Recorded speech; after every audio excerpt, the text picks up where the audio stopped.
صبح سے ایک سواری بھی نہیں لگی تھی۔ میں نے پریشانی سے رکشہ اسٹینڈ کی طرف دیکھا تو کانوں میں بیوی کی آواز گونج رہی تھی، شام کو کچھ لیتے آئیے گا، گڑیا کا آج پہلا روزہ ہے۔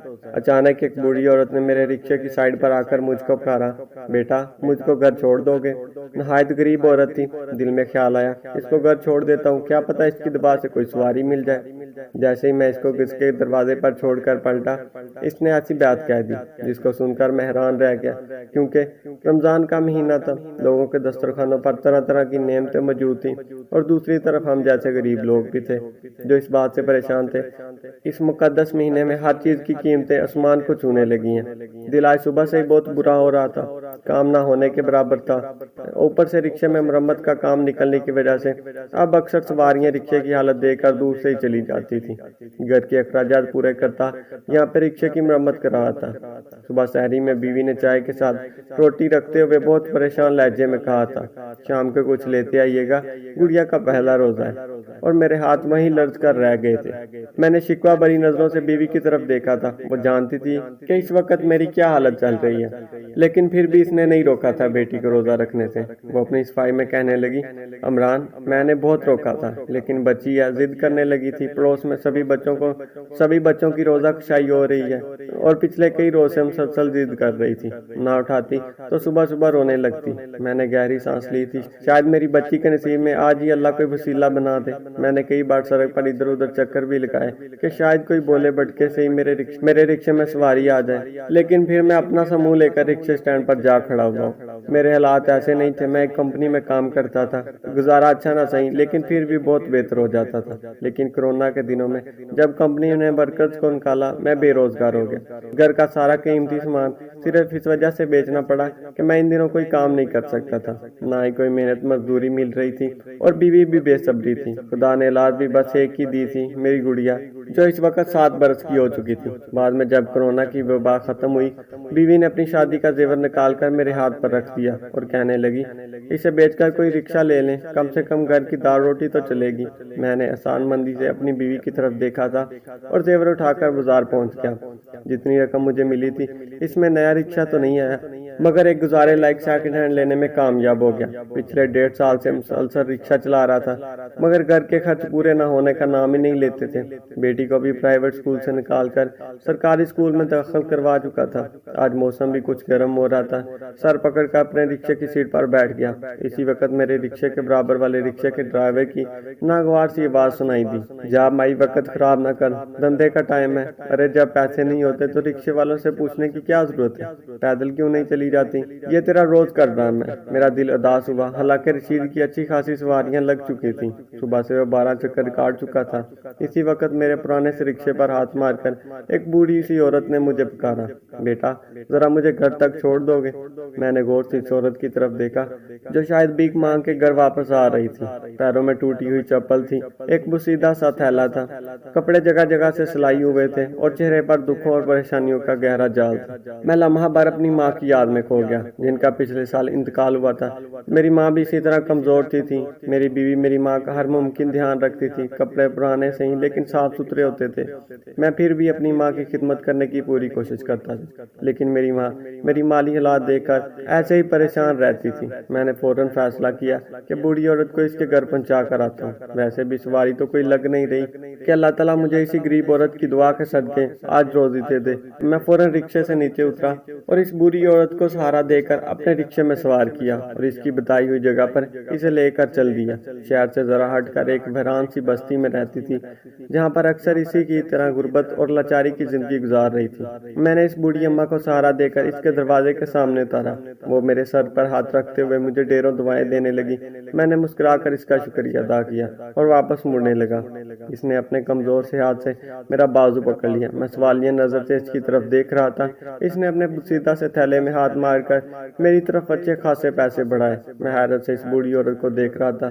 میں نے انکار میں سر ہلانا چاہا تو وہ مسکرا کر میرے سر پر ہاتھ رکھ کر کہنے لگی، بیٹا میں جانتی ہوں کہ تم بھی پریشان ہو، عصر کا وقت ہونے والا ہے کچھ دیر میں روزہ افطاری کے لیے تیاریاں شروع ہو جائیں گی۔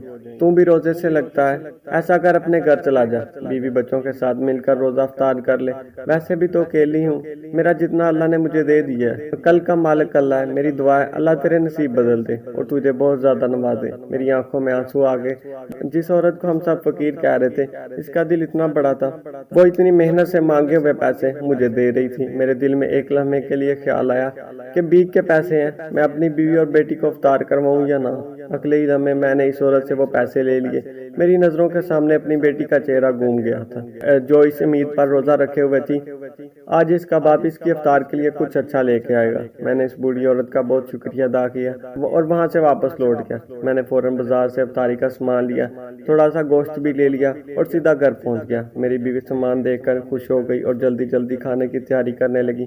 میری بیٹی بھی خوشی سے اچر رہی تھی۔ عصر کی اذان ہو رہی تھی۔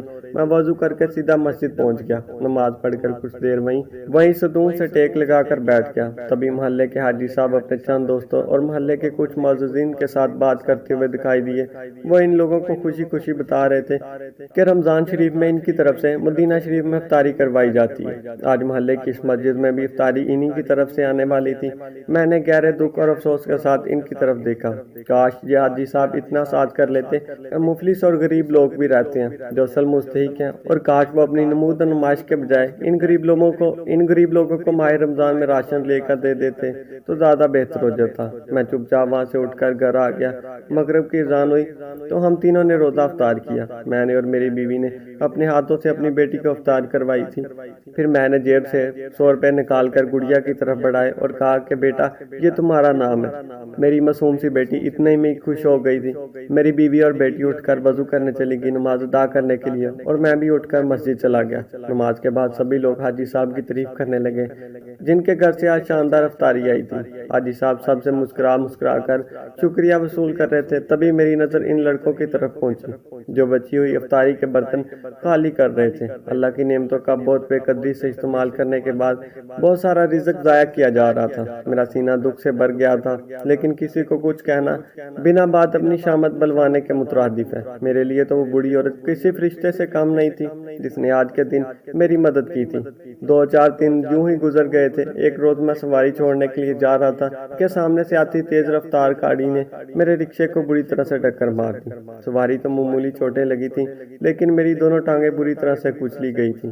موقع پر جمع لوگ مجھے اٹھا کر ہسپتال لے گئے تھے۔ کچھ لوگوں نے میری حالت دیکھ کر میری موقع پر مدد کی۔ مجھے خود سے زیادہ اپنے سے پرانے رکشے کی ہو رہی تھی جو میری بیوی اور بچی کی ضرورتیں پوری کرنے کے لیے میرے کام آتا تھا۔ میری بیوی کو بھی کسی نے اطلاع کر دی تھی۔ میری بیوی روتے پیٹتے ہاسپٹل آ گئی۔ میں لاچارگی سے اس کی طرف دیکھ رہا تھا۔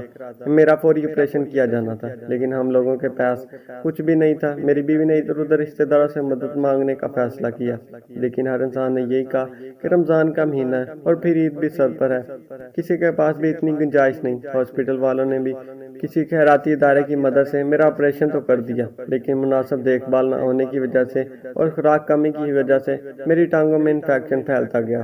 دوائیاں اتنی مہنگی تھی کہ ہم لوگ افورڈ نہیں کر سکتے تھے۔ ہاسپٹل والوں نے کچھ دن ہاسپٹل میں رکھ کر مجھے ڈسچارج کر دیا اور یوں میں بستر پر آن لگا۔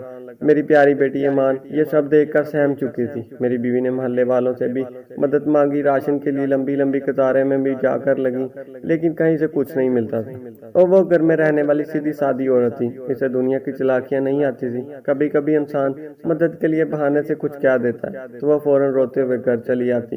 میں دن رات رو رو کر اللہ سے اس آزمائش سے نجات کی دعا کر رہا تھا۔ محلے کے امام کو ہماری حالت کے بارے میں معلوم تھا۔ وہ اکثر مسجد میں بچا ہوا کھانا میرے گھر بھی بھجوا دیتا تھا۔ میں نے ایک دن اپنی بیوی سے کہا کہ وہ حاجی صاحب کے گھر جائیں اور ان کی بیوی سے کہیں کہ حاجی صاحب سے بات کروا دیں۔ میری بیوی شمائلہ یہ سن کر بہت دکھی تھی، کیونکہ وہ اتنی جگہ سے ناکام لوٹ چکی تھی کہ اسے اب امید ہی نہیں رہی تھی، لیکن میں نے پھر بھی اسے زبردستی ان کے گھر بھیج دیا، کیونکہ سنائی یہ دے رہا تھا کہ حاجی صاحب مسجد نبی میں بہت بڑی دعوت افطاری دیں گے۔ مجھے غریب گھر کا راشن تو فقط چند ہزار روپے کا آ جاتا ہے، چند ہزار دوائیوں سے میں صحت مند ہو سکتا تھا۔ تو شمائلہ کو حاجی صاحب کے گھر گئے، کافی دیر ہو چکی تھی۔ امان میرے پاس ہی کھیل رہی تھی، اچانک دروازہ کھلا اور شمائلہ جس حال میں گھر داخل ہوئی یہ دیکھ کر میرا کلیجہ کانپ اٹھا۔ اس کی چال میں واضح لڑکھڑاہٹ تھی اور اس کے بکھرے ہوئے بال اور مسلسل الفاظ اس کی چادر میں سے مجھے نظر آ رہا تھا۔ وہ کانپتی ہوئی میرے پاس آ کر کھڑی ہو گئی اور مجھے اپنی مٹھی کھول کر چند ہزار روپے میرے سامنے پھینکتے ہوئے روتی ہوئی جا کر کمرے میں بند ہو گئی۔ امان کے سامنے اس سے کچھ نہیں پوچھ سکتا تھا، مجھے اندیشوں نے گھیر لیا تھا۔ میں نے فوراً امان سے کہا کہ بیٹا تم تھوڑی دیر برابر والی خالہ کے گھر چلی جاؤ، ان کی پوتی کے ساتھ کھیل لو، وہ بھی کافی دن سے گھر میں قید ہو کر تھک گئی تھی۔ اس لیے اجازت ملتے ہی فوراً خالہ نفیسہ کے گھر پہنچ گئی۔ مجھے شمائلہ ہی سہارا دے کر بستر سے اٹھاتی بٹھاتی تھی، لیکن اس وقت بہت زیادہ کوشش کر کے بستر سے نیچے اترا اور اپنے نکارہ وجود کو گھسیٹ گھسیٹ کر دروازے تک پہنچ گیا۔ میں دروازے کو زور زور سے بجا کر شمائلہ کو پکار رہا تھا، لیکن اندر سے بس اس کی سسکیوں کی آواز آ رہی تھی۔ میں نے روتے ہوئے فریاد کی، شمائلہ تمہیں خدا کا واسطہ اور تمہاری بیٹی کی قسم ہے دروازہ کھول دو، مجھے بتا دو کہ تمہیں کیا ہوا ہے، میرا دل غم سے پھٹ جائے گا۔ کچھ دیر سناٹا رہا اور پھر اچانک شمائلہ نے دروازہ کھول دیا۔ میں جیسے ہی کمرے میں داخل ہوا، اس کی قمیض کا پھٹا ہوا دامن میرے سامنے تھا، اس کی گردن پر نشان تھے۔ وہ اس وقت بھی روزے میں تھی جب ان ظالموں کے گھر گئی تھی۔ اسے کچھ بتانے کی ضرورت نہیں تھی، میں سب کچھ سمجھ چکا تھا۔ وہ روتے ہوئے بری طرح جیسے زمین پر گر گئی۔ میں نے اسے اپنے گلے لگایا تو وہ ہچکیاں لے لے کر مجھے بتانے لگی، حاجی صاحب کے گھر کی عورتیں کہیں گئی ہوئی تھیں، ملازم نے مجھے نہیں بتایا۔ جب میں نے جا کر حاجن سے ملنے کی کوشش کی تو وہ مجھے اندر ڈرائنگ روم میں بٹھا کر خود گم ہو گیا۔ تھوڑی دیر بعد حاجی صاحب وہاں پر پہنچے اور میں نے ان سے مدد کی درخواست کی تو انہوں نے اپنے ملازم کو آواز دے کر کہا کہ دروازے کو باہر سے بند کر دو۔ وہ مجھے کہنے لگے کہ میں کروں گا تمہاری مدد، جتنی مرضی تم چاہو۔ یہاں تک بتا کر شمائلہ پوری طرح سے رونے لگی۔ مجھے ایسا لگ رہا تھا جیسے میرے وجود سے جان نکل چکی ہے۔ وہ ہچکیاں لے کر مجھے بتا رہی تھی۔ میں نے بھاگنے کی کوشش کی لیکن دروازہ باہر سے بند تھا۔ بخدا یہ جو بھی ہوا اس میں میری رضامندی شامل نہیں تھی۔ اگر مجھے ذرا سا بھی اندازہ ہوتا تو میں دروازے سے ہی واپس پلٹ جاتی۔ میں نے اپنی عمر کے 10 سال اپنی بیوی کے ساتھ گزارے تھے۔ میں جانتا تھا کہ میری بیوی کبھی بھی ایسا کام نہیں کر سکتی، لیکن میں غریب تھا۔ اگر کچھ کہتا تو کوئی بھی میری بات کا یقین نہ کرتا اور الٹا میری بیوی کی عزت کی تماشا بنا دیتے۔ کاش میں نے اسماعیلہ کو یہ سب کچھ نہ کہا تھا، کاش میں نے اسماعیلہ کو حاجی صاحب کے گھر نہ بھیجا ہوتا، کاش اس حادثے میں خود بھی مر جاتا۔ بے بسی سے میں رونے لگا۔ تھوڑی دیر بعد ایمان بھی گھر پہنچ گئی۔ وہ اپنے ماں باپ کو روتا دیکھ کر گھبرا گئی اور زور زور سے رونے لگی تو برابر والی خالہ نفیسہ ہماری پکار سن کر آ گئی۔ اس نے میری بیوی شمائلہ کو لیا دیکھا تو غم سے اپنے سینے پر ہاتھ رکھ لیے، سر جھکائے بیٹھ گئی اور میرے سر پر ہاتھ رکھ کر کہنے لگی، عمران بیٹا مجھے تمہاری حالت دیکھ کر بہت دکھ ہوا، تم کہو تو میں ابھی جا کر محلے کی عورتوں کو اکٹھا کرتی ہوں، اس کلو اشفاق کو سبق سکھانے کے لیے جو 2 حج کر کے خود کو حاجی صاحب بنائے بیٹھے ہیں۔ اسے دوسروں کی بہن بیٹی کی عزت کا ذرا بھی خیال نہیں رہا۔ یہ سن کر میری بیوی شمائلہ نے خالہ کے سامنے ہاتھ جوڑ دی اور رو کر کہنے لگی، خالہ تمہیں قسم ہے ایسا مت کرنا ورنہ یہ لوگ ہمیں اس محلے سے نکلوا دیں گے۔ میری ایک ہی بیٹی ہے، کل کو اس کا مستقبل داؤ پر لگ جائے گا۔ اس غربت، بھوک اور بیماری کو برداشت کر سکتی ہوں مگر ذلت کو نہیں۔ ہم لوگوں کے پاس دوسرا کوئی چارہ بھی نہیں ہے، ہم تینوں اپنی جان لے لیں۔ خالہ شمائلہ کی یہ بات سن کر سہم گئی۔ وہ کافی دیر تک ہم لوگوں کے ساتھ بیٹھ کر غمزدہ ہوتی رہی اور پھر اٹھ کر اپنے گھر چلی گئی۔ شام کو جب اس کا بیٹا کام سے لوٹا تو خالہ اس کے ساتھ ہمارے گھر آئی۔ انہوں نے اپنی گنجائش کے مطابق ہم لوگوں کے لیے راشن کا بندوبست کیا تھا اور کافی دیر بیٹھ کر شمائلہ کو تسلی دلاسا دیتی رہی، پھر اٹھ کر چلی گئی۔ پوری رات آنکھوں میں کٹ گئی تھی۔ میری بیوی روتے روتے ہی تہجد کی نماز پڑھی تھی۔ اب وہ سحری بنا رہی تھی، ایمان سو رہی تھی اور میں چپ چاپ کسی مجسمے کی طرح ساری رات اپنے بستر پر بیٹھا ہوا تھا۔ شمائلہ نے میرے لیے بھی چائے بنائی اور میرے بستر پر آن بیٹھی۔ عمران کی چائے پی لو، تمہاری خاموشی میری جان لے لے گی، کچھ تو بولو۔ میں نے داسی سے اپنی بیوی کی طرف دیکھا جس نے میری وجہ سے اپنی عزت گوا دی تھی۔ میں کیسا صاحبان تھا جس کے ہوتے ہوئے وہ بے امان تھی۔ میں نے اس کے ہاتھ پر ہاتھ رکھ کر اسے تسلی دی، شمائلہ میں تمہارے لیے کچھ بھی غلط نہیں سوچ رہا، میں اپنی حالت پر شرمندہ ہوں اور کاش میں تمہیں ان کے گھر نہ بھیجتا۔ ہم دونوں خاموش بیٹھے تھے۔ تھوڑی دیر میں مسجد سے صدا بلند ہوئی اور روزہ بند ہونے کا اعلان ہونے لگا تو شمائلہ نے روزہ رکھ لیا۔ میں دل میں فیصلہ کر چکا تھا کہ مجھے کیا کرنا ہے۔ اگلی صبح میں نے اپنی بیٹی ایمان کو خالہ نفیسہ کے حوالے کیا اور ان سے کہہ کر میں اپنے علاج کے لیے خیراتی ہاسپٹل چلا گیا۔ وہاں پر لمبی قطاریں ہوتی ہیں، شاید مجھے واپس لوٹنے میں رات ہو جائے۔ انہوں نے خوشی سے میری بیٹی کو رکھ لیا۔ شمائلہ بالکل خاموش تھی۔ گھر سے نکلا اور شمائلہ کی مدد سے رکشے میں سوار ہو گیا۔ میری منزل پوش علاقے کا وہ سگنل تھا جہاں پر بہت سارے لوگ بیٹھ کر بھیک مانگ رہے تھے۔ ہم لوگ وہاں جا کر اترے تو شمائلہ حیرت سے میری طرف دیکھتی رہی اور پھر بالکل خاموش ہو گئی۔ میری حالت سب کے سامنے ظاہر تھی، خراب ہوتے ہوئے زخم اور پرانی ڈریسنگ جل سے ہلکا ہلکا خون بھی بس رہا تھا۔ ہم دونوں میاں بیوی اپنا سر جھکا کر کچھ دیر بیٹھے تو راہگیروں نے ہمارے سامنے بچے ہوئے رومال پر پیسے پھینکنا شروع کر دیے۔ شمائلہ کی حالت شرمندگی کی وجہ سے ایسی ہو رہی تھی جیسے وہ خود کو زمین میں گڑتا ہوا محسوس کر رہی ہے۔ میں نے خود ہی اپنے ہاتھ پھیلا دیے تھے۔ ہم دونوں میاں بیوی کی زبان اب خاموش ہو گئی تھی۔ یوں ہی بیٹھے بیٹھے شام ہو چکی تھی۔ ہم لوگوں کی امید سے زیادہ بھیک ملی تھی۔ کسی بھی سفید پوش اور عزت دار انسان کے لیے یہ لمحہ موت سے برابر ہوتا ہے جب وہ کسی کے سامنے یوں ہاتھ پھیلا کر بھیک مانگتا ہے، لیکن ہماری مجبوری تھی۔ کل تک ہم روکھی سوکھی کھانے والے ایک حادثے کے بعد بھکاری بن کر رہ گئے تھے۔ یہ کم سے کم بھوکے بیڑیوں کے ہاتھوں اپنی عزت گنوانے سے تو بہتر تھا۔ ہم یوں ہی چپ چاپ جا کر اپنے محلے سے رکشے میں اترے۔ خالہ نفیسہ ہمارا انتظار کر رہی تھی۔ شمائلہ جا کر امان کو اپنے ساتھ لے آئیں۔ کافی عرصے بعد ہمارے پاس اتنے پیسے تھے کہ ہم لوگ پیٹ بھر کر کھانا کھا لیتے اور کچھ بچ بھی جاتا۔ یوں سارا رمضان یہ سلسلہ جاری رہا۔ کبھی ہم بچی کو خالہ نفیسہ کے ہاں چھوڑ جاتے اور کبھی اپنے ساتھ لے جاتے۔ میں جانتا تھا کہ اس سے میری بچی کے ذہن پر بہت اثر پڑے گا، لیکن شمائلہ نے امان کو سمجھا رکھا تھا کہ وہ اس بارے میں کسی سے نہ کہے۔ 25واں روزہ تھا۔ میں، شمائلہ اور امان فٹ پاتھ پر بیٹھے تھے۔ اچانک ہمارے سامنے ایک گاڑی رکی۔ اس میں اترنے والے شخص کو دیکھ کر میری پیشانی پر بل پڑے، کیونکہ وہ حاجی صاحب کا بڑا بیٹا تھا جو شاید اس جگہ پر کسی کام کے سلسلے میں آیا تھا۔ میں نے وہاں پہنچتے ہی دڑ دڑ اپنا موبائل کے کیمرے سے میری اور شمائلہ کی تصویریں بنانا شروع کر دی اور ارد گرد کے لوگوں نے اسے روکنے کی کوشش کی تو وہ بدزبانی کرنے لگا اور کہنے لگا، یہ شخص ہمارے محلے کا ہے، ہمارے محلے والے بھی اس کی بہت مدد کرتے ہیں، میرے والد نے خود اس کی بیوی کو اولاد کے پیسے بھی دیتا تھا، لیکن یہ شخص جان بوجھ کر یہاں پر بھیک مانگ رہا تاکہ بھیک کو اپنا کاروبار بنا سکے۔ اور اس کی باتیں سن کر لوگ ہمیں ملامت کرنے لگے اور کچھ اس کو روکنے لگے۔ لوگوں نے سمجھا بجا کر اسے بھیج دیا تھا۔ اب لوگ ہمیں ملامت کر رہے تھے۔ میرے پاس میری ساری رپورٹس موجود تھی۔ میں نے وہاں موجود لوگوں کو بتایا کہ میں کوئی شوق سے بھیک نہیں مانگ رہا۔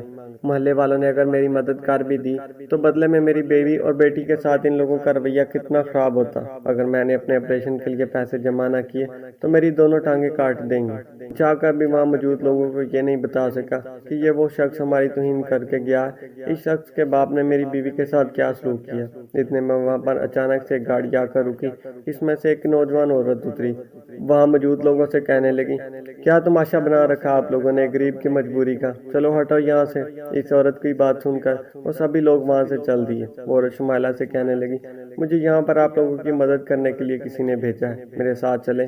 اس عورت کی یہ بات سن کر ہم دونوں میاں بیوی ایک دوسرے کی طرف حیرت سے دیکھنے لگے اور پھر اس کے ساتھ چل دیے۔ اس کی گاڑی ایک بہت بڑے بنگلے کے سامنے جا کر رکی۔ ہم تینوں حیرت سے اس عالیشان بنگلے کی طرف دیکھ رہے تھے، لیکن ہم لوگ جب اندر پہنچے تو سامنے بیٹھی بوڑھی عورت کو دیکھ کر میں جیسے سکتے میں آ گیا۔ یہ تو وہی بوڑھی غریب عورت تھی جو اس روز بھیک مانگنے کے بعد میرے رکشے میں بیٹھ کر اپنے گھر گئی تھی، اور اس نے مجھے کافی سارے پیسے بھی دیے تھے اور یہ بھی کہا تھا کہ کچھ دن بعد تمہاری زندگی بدل کر رہ جائے گی۔ وہ بوڑھی عورت میری طرف دیکھ کر مسکراتے ہوئے اٹھ کر آ گئی اور میرے سر پر ہاتھ رکھتے ہوئے اپنے پاس کھڑی ہوئی عورت سے کہنے لگی، شادیہ بیٹا، یہی تھا وہ نوجوان جس نے اس دن مجھے گھر پہنچایا تھا۔ اس عورت نے، جس کا نام شادیہ تھا، ہم لوگوں کا بڑا شکریہ ادا کیا اور ہمیں جو بات بتائی اسے سن کر میرے پیروں کے نیچے سے زمین ہی نکل گئی، کیونکہ وہ بوڑھی عورت کوئی بکھارن نہیں تھی، بلکہ اس کو اس کے چچیلے بیٹے نے باپ کے مرتے ہی ہر چیز سے بے دخل کر کے گھر سے نکال دیا تھا، اور اسی وجہ سے وہ کسی سگنل پر بھیک مانگنے کے بعد وہاں سے اپنے پرانے مکان میں چلی جاتی تھی۔ شادیہ اس عورت کی سگی بیٹی تھی جو شادی کے بعد بیرون ملک چلی گئی تھی۔ جس روز اس نے اس بکھارن کو گھر پہنچایا تو اس کے اگلے ہی روز شادیہ اپنی ماں کو ڈھونڈتے ہوئے اس کے پرانے مکان پر پہنچ گئی تھی اور اپنی مکان کو ساتھ لے کر اس عالیشان بنگلے پر آ گئی تھی۔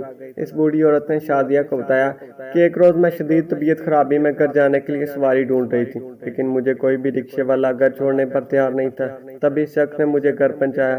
میرا ارادہ تھا کہ اگلے روز اس شخص کو ڈھونڈ کر اپنے پاس ہونے والی ایک خطیر رقم دے دوں، لیکن اگلے 2 روز تک گھر سے نہ نکل سکی، اور جب میں نے اسٹاپ پر جا کر معلوم کیا تو مجھے معلوم ہوا کہ عمران کا ایکسیڈنٹ ہو چکا ہے اور وہ مزدوروں کی طرح گھر پر پڑا ہے۔ یہ بات سن کر وہ دونوں ماں بیٹی مجھے ڈھونڈ رہی تھی، لیکن اب میں نے بھی سگنل پر بھیک مانگنا شروع کر دی تھی۔ حاجی صاحب کے بیٹے نے میری اور میری بیوی کی تصویر سوشل میڈیا پر، فیس بک پر لگا کر ساتھ ہی یہ خبر لگا دی تھی کہ شخص جان بوجھ کر حلیہ بگاڑ کر بھیک مانگ رہا ہے۔ اس جیسے ٹھگ بازوں اور غیر مستحق لوگوں سے، ایسے لوگوں کی مدد نہ کریں، یہ کسی بھی چیز کے مستحق نہیں، اور دیکھتے ہی دیکھتے تھوڑی دیر میں یہ تھوڑی دیر میں یہ خبر ہر جگہ پھیل گئی تھی۔ جب شازیہ نے میری تصویر اپنی ماں کو دکھائی تو وہ بوڑھی عورت ہمیں فوراً پہچان گئی اور اپنی بیٹی سے کہا، یہی ہے وہ شخص جس نے روز میری مدد کی تھی۔ کیوں شازیہ ہمیں ڈھونڈنے لگی اور فوراً اس سگنل پر پہنچ گئی۔ میں نے بھی خواب میں کبھی نہیں سوچا تھا کہ ایک بوڑھی عورت ذرا سی مدد کرنے کا اتنا انعام ہمیں مل جائے گا۔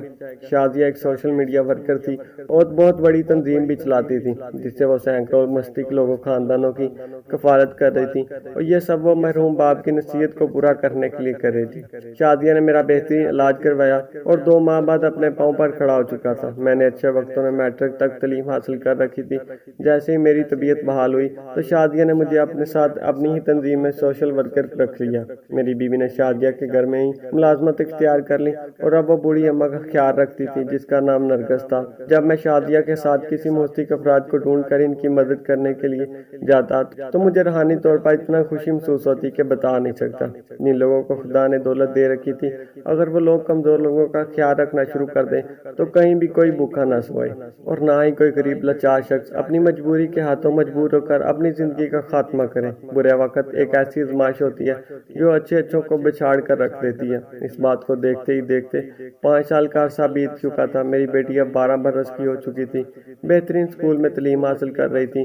ایک روز ہمیں اطلاع ملی کہ کوئی نافرمان اولاد ایک بزرگ کو کوڑے کے ڈھیر پر پھینک کر فرار ہو گیا۔